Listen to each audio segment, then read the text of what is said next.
Hello, everyone. I'm Lisa from FoodMate. Thanks for the organizations for helping me here to share this topic. It's an honor to have the opportunity to address such a distinguished audience. In my point of view, I think food label is very important in many countries. It is one of the applications of food compliance management system. So I am fortunate to have some experience in this field and would like to share it with you through this topic. Just now, as I mentioned, that food label compliance is very important. So why is it important? Thanks for Evelyn's introduction about the unqualified cases about food label compliance. And then here I want to continue to talk about it from the perspective of non-compliance consequences. The consequences may come from Chinese regulatory authorities, or it may come from the professional extortioner for fraud fighting. The professional extortioners always have very professional knowledge of food laws and regulations, and they are very familiar with the specific requirements and the penalties for non-compliance. I think their persistence in fraud fighting activities is somewhat related to the Chinese food safety laws in requirement of 10 times compensation for the illegal activities. But in China, to some extent, due to their fraud fighting activities, the relevant parties have paid more and more attention to the compliance of food labels. On the other hand, Chinese regulatory authorities will strictly supervise the domestic and imported food and take different regulatory actions for products or activities that do not comply with Chinese laws, regulations, and food safety standards. For example, one of the immediate and tangible consequences of non-compliance is the imposition of penalties and fines. In cases of severe non-compliance or when public health and safety are at risk, regulatory authorities, Chinese authorities will possess the power to order the recall and seizure of the non-compliant products. Persistent non-compliance can lead to more far-reaching consequences, including access restrictions. This means that the business may face significant hurdles when attempting to export its products to China, or may even have its products removed from the Chinese market entirely.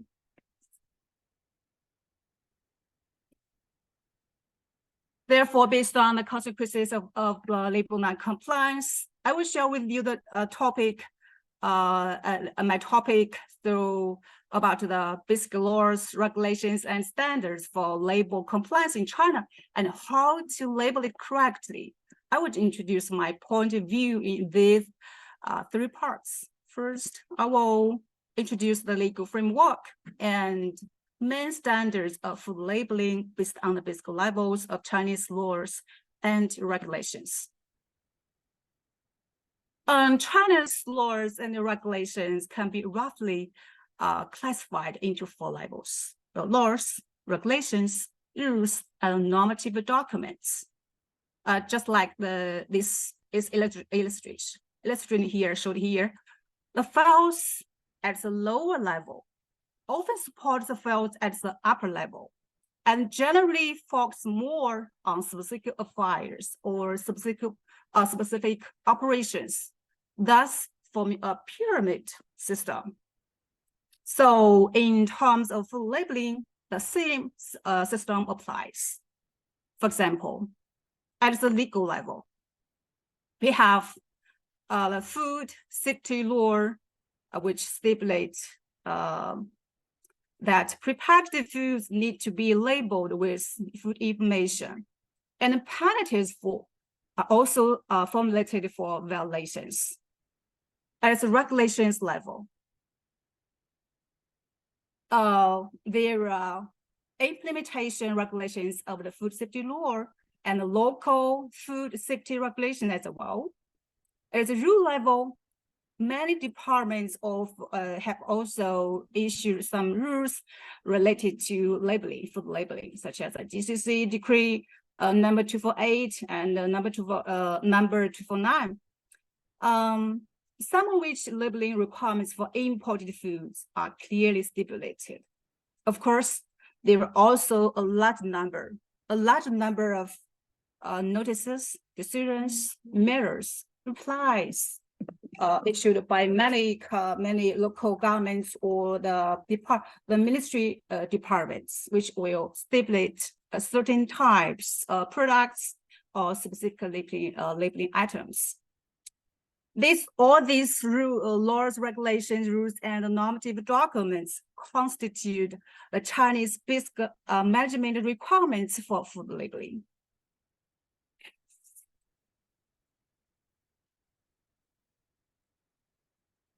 According to Article 92 to 93 of Chinese food safety law,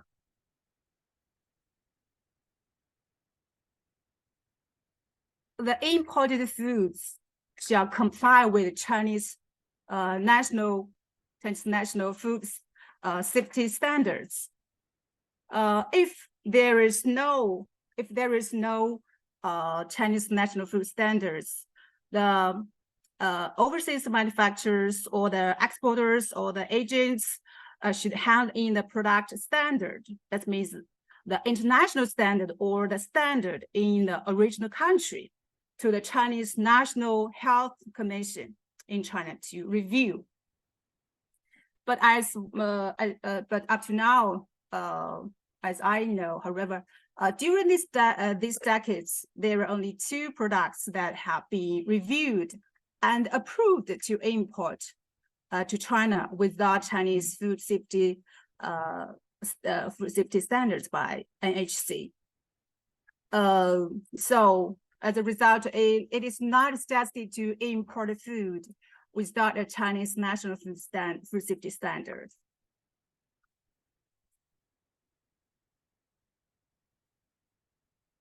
According to Article 67 of Chinese food safety law, the food items should marked the prepackaged food should marked with the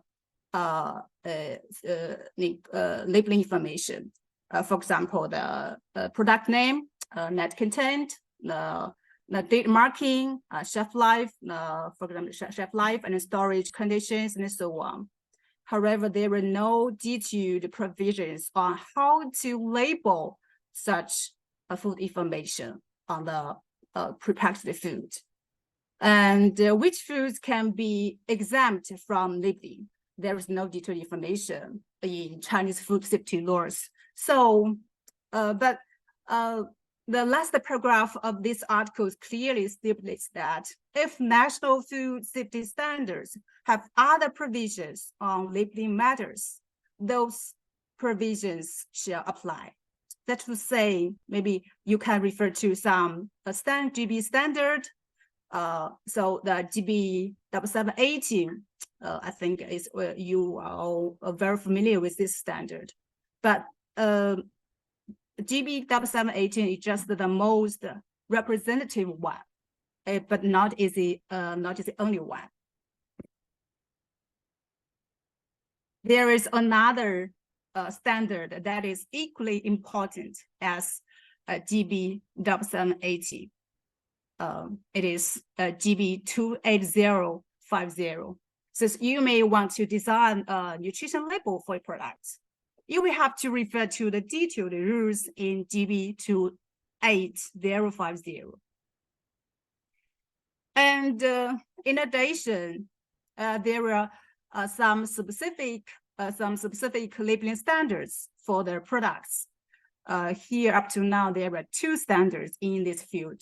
GB 13432, the food general rules for the labeling rules for the foods for special dietary uses, and GB 28825, the general rules, labeling rules for food additives. And then there are also some labeling requirements for some specific products in the product standards. Here I list some of the product standards. The standard for the beverages, for the infant formula, for the concentrated dairy products, and the like. Such product standards will also very important labeling requirements, so you have to pay special attention to. So in general, when conducting label design or compliance audits, you should first refer to these two general standards, general rules for the food labeling, and then review the specific product label standards. If your products belongs to the foods for special dietary uses, you should refer to this standard. If your product is food additives, you should refer to this standard. Then I will share with you the core labeling requirements in both GB 7780 and GB 2805850 in part 2, and we'll share some cases based on my experience in label review to help you better understand. Okay, let's move on to part 2, compliance requirements for imported food labeling. Here are listed generally the 8 elements that should be marked on your prepackaged food.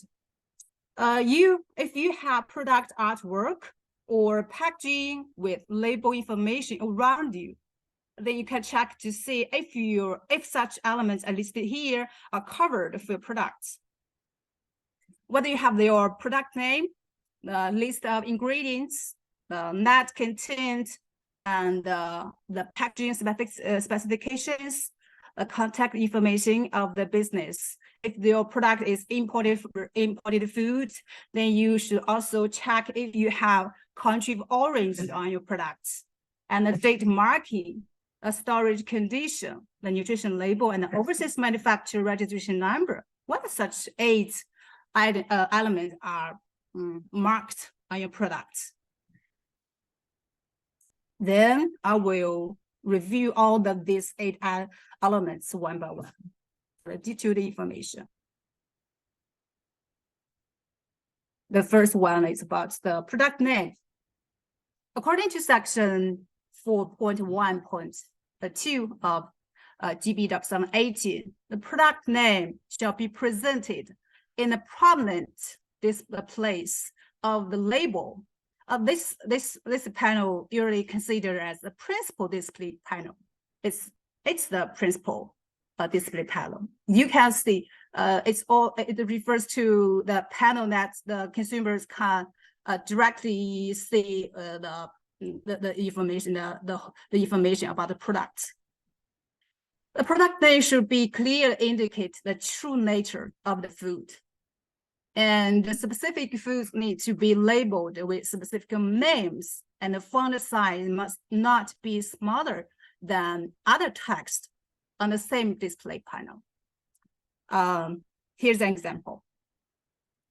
There were 2 statements that similar to the full names. One is this one: deep hydrolyzed protein lactose free from the powder. The other one is here. Protein solid beverage. These 2 all seems like the full names, but this one sounds like special dietary food. But based on the consumer's product information, this is actually a solid beverage product. According to Chinese regulatory requirements, solid beverage products cannot be named as the approved special dietary food, so this one is not acceptable to mark on the packaging. Therefore, this statement is misleading. Next one is about the list of ingredients. According to section 4.1.5 and 4 of GB 780, the ingredients should be listed in descending order, except those less than 2%. And the ingredients should use the standard names in some safety standards, like the GB 2760, GB 14880, and the names in some other normative documents. And if an ingredient is emphasized in a label, and its content should be listed in the ingredient list. Here's an example. We can say the product name, vitamin C gummy, and here is the product name, and here also a remark, a labeling that the product added with 55 milligrams vitamin C. I think this can be considered that this product emphasizes that it has the vitamin C in it. So the vitamin C should be vitamin C with its content. With its content should be marked in the ingredients. Here, okay, it's correct. And last one, I want to talk about the food additives in the ingredients. The food additives can be labeled using the INS number, the INS code. Here, among the ingredients, there is a kind of food additives, pectin. Here, I give you some 3 methods to mark the food additives in the ingredients.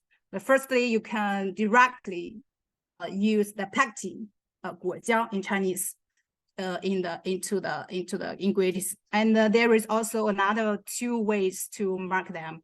First one is just use the functional name, 增稠剂 thickener, 增稠剂 in Chinese, and the food and its name or its INS number. You can also mark it in your ingredients with the functional name, and the food additive is or its INS number.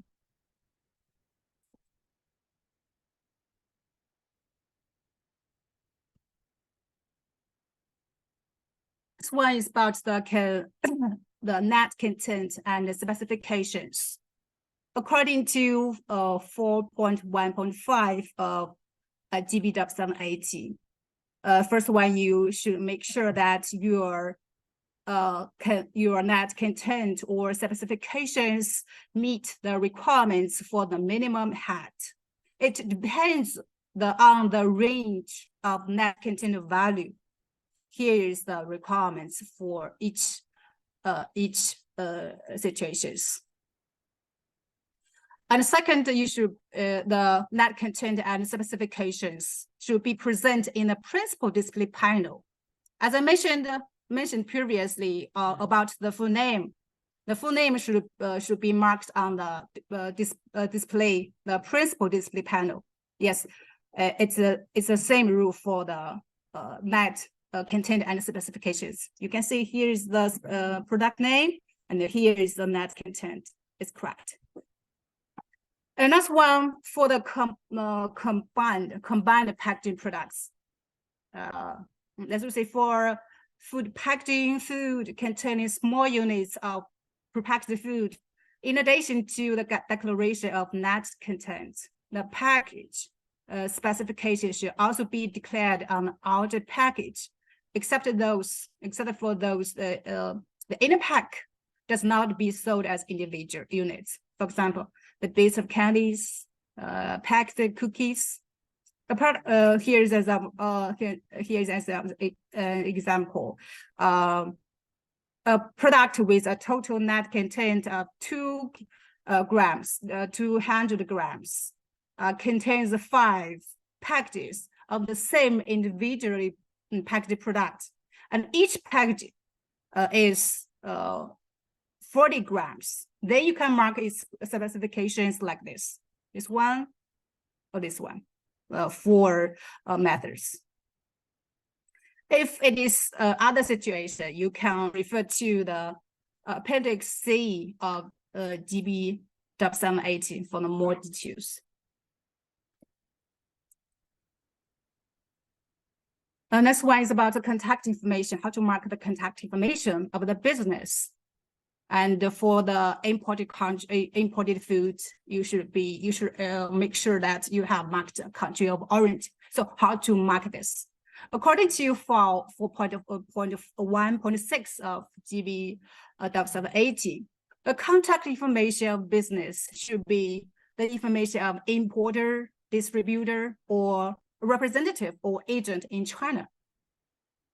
The contact information includes the name, address, and the contact way, the phone number, the fax, internet ways, or the mailing address. Here's an example. Here is 代理商, that means the representative, or agent in Chinese. And here the address in Chinese, 地址. This is a phone number in Chinese, 联系电话. So it's correct. They are all correct. And then for imported products, the country of origin should be marked in the for your products. Here, the country of origin means the place where the food product turns into its final form. So it's including the packaging and the filling progress. As a result, if your products are manufactured overseas but packaged in China, it is not considered as imported foods.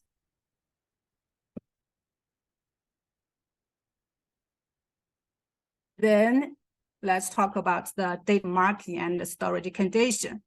According to 4.1.7 of GB 780, the date marking should be marked on for your product. The format should be product date and the shelf life. You should make both the product date and the shelf life. Here you should notice that it is noted that the shelf life not a date, a certain date, is a period of time. It's a period of time. For example, the product date is the July the 20th, 2023. The shelf life 2 years. 2 years is not a certain date. The production date should be marked in the year, month, day order. If it is not in this order, in the another different order, it should be clarified which order you are comply with. Here is an example. The production date, 生产日期 in Chinese. It's not marked in the year, in the order of year, month, and day order, and without any clarification. So it's not correct. And the third, and here is the shelf life. It's also a date, not a period of time. It's not comply with Chinese, the GB 780. So here I gave you the correct way to mark this. This is the correct way. The shelf life, maybe 2 years. And it is started to note that the production date must not be relabeled, reprinted, or tampered. According to section 4.1.8 of GB 780, you should make sure that the storage conditions is marked for your product. For example, you can use the store in room temperature, refrigerate after opening, etc. And if you are in some other cases that need to correctly mark your storage condition, you can refer to the part C5. You can see the more examples or more recommendations about the presentation of storage conditions. according to 28050, energy value and core nutrient content and their percentages in nutrient reference value are mandatory labeling items on nutrition label. Yes, the energy, let's just say that energy, protein, fat, carbohydrate, and sodium should be marked for your in the nutrition information panel. If there are other items in the nutrition label, the five compulsory items should be marked more prominent than others. And we usually make these 5 items in bold here to distinguish them from the rest items. Yes, you can also have some other nutrients in your nutrition label. For example, you can choose that from the table 1 of GB 28050. If you have nutrition claim or claims on for your product, such nutrient should be included in your nutrition label. Here I give you one of the formats for labeling your nutrition information funnel. And there are also some other formats. You can see Annex B of GB 28050 for more different formats.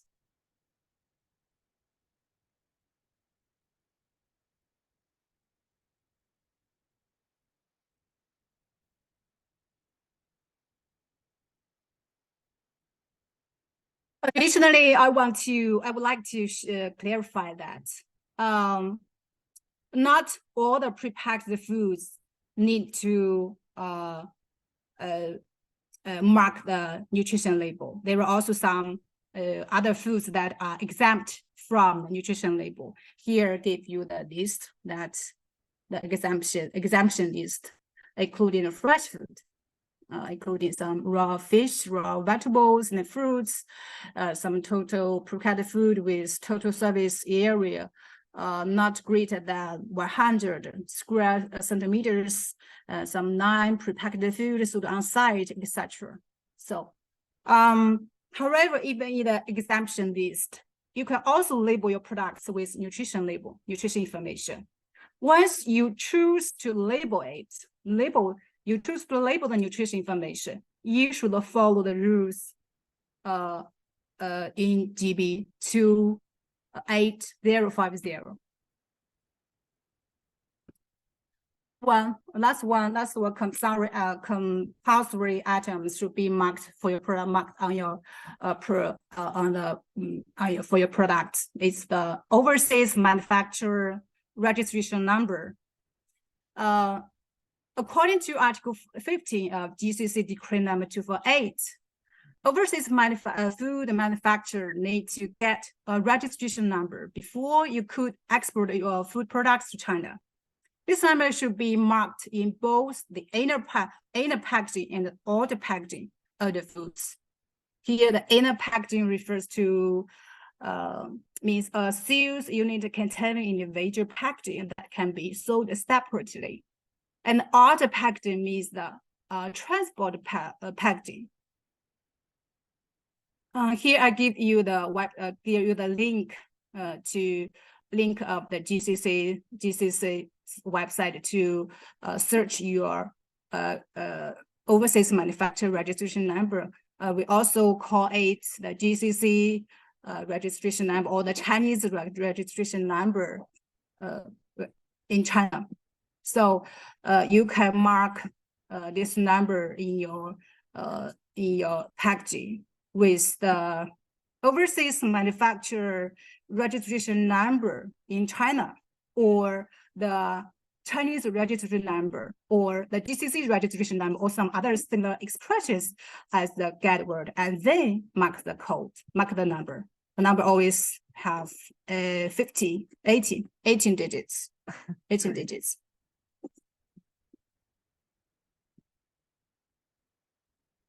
Okay, the above is the introduction of the labeling requirements for the 8 mandatory elements that general prepackaged foods should display. For specific foods, you need to check all other related laws, regulations, and standards. And you can use some tools or some website for some for the fetching searching. FoodMate is the biggest platform for food laws, regulations, and standard searching in China. And also we have Global FoodMate. It's English website. You can log in it to access the surveying details that we can provide, including the compliance consulting, including the full label review and audits, etc. Next, I will continue to share the questions that we are often asked during our label review services. The question number 1, whether label stickers are acceptable. According to Article 30 of GCC, Decree number 28, it depends on what product categories your product belongs to. If your products are health food or the food for special dietary uses, no, your product cannot use the label stickers. You should make sure your label information be printed on your package. And for the rest, of food products, yes, the label stickers is acceptable. But I want to give you some other information. According to the QA of GB 780, the original label should not have any information that is not compliant to the Chinese laws, regulations, and standards. Question number 2, how should I do my date marking if my products are labeled in the best before format? As we also say that in the other countries, they always use the best before expiry dates or some other similar get words for the date marking. But in China, we according to the W780, you need to mark the production date and the shelf life.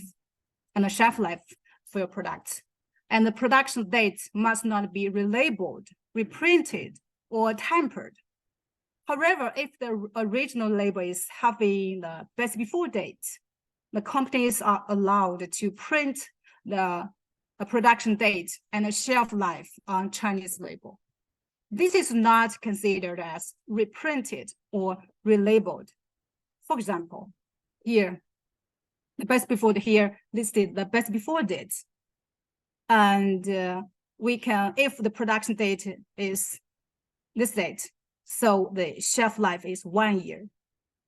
If the production date is this date, so the shelf life will be 2 years. So you should mark both the product date and the shelf life for products, for your imported food products. Question number 3, how to declare food flavorings, regardless it is artificial, natural, identical, natural, etc., or unfinished goods. There is 2 ways for to declare the food flavorings. One is you can directly label the standard name of the flavoring in the ingredient list. You can comply with the GB, refer to the GB 2760. table, you can find the standard name in both the table B2 and the table B3. Another way you can comply with the GBW 780, directly label it as food inflaring or the food flavorings. Question number 4, if I'm having a bilingual label, do I need to translate all the information on label into Chinese? For this question, I think it depends. It depends whether you use the stickers or not. If you are using a label sticker, you can only translate the compulsory information. If you're not using a label sticker, it is recommended to translate all. Last question, question number 5. What are differences on food labeling between China and the other countries? It is a big topic. We may have studied the food labeling regulations of many countries and regions in the world, and have conducted comparative researches between them. So I can share a little bit of our basic view today. In general, the mandatory marking items are basically the same, but vary in terms of the language and the font size, etc. And so we, for example, for the country of origin, Australia distinguishes the food between the non-priority food and priority food. They have 2 marking methods. One is a standard mark, and the other one is the text statement. For energies, China is now a voluntary labeling, but some countries are compulsory, and the labeling lists are different in different countries or regions. For example, there are 5 types of allergens in China, but 19 in Korea, 9 in USA, 14 according to EU European regulations. Of course, there are many other big and small differences. If you are interested, you can contact FoodMate for further information. Okay, here's all what I want to share with you for this topic. If you have any other questions about food labels, you can contact FoodMate in any way that convenient to you. We look forward to further communication with you. Thank you for listening.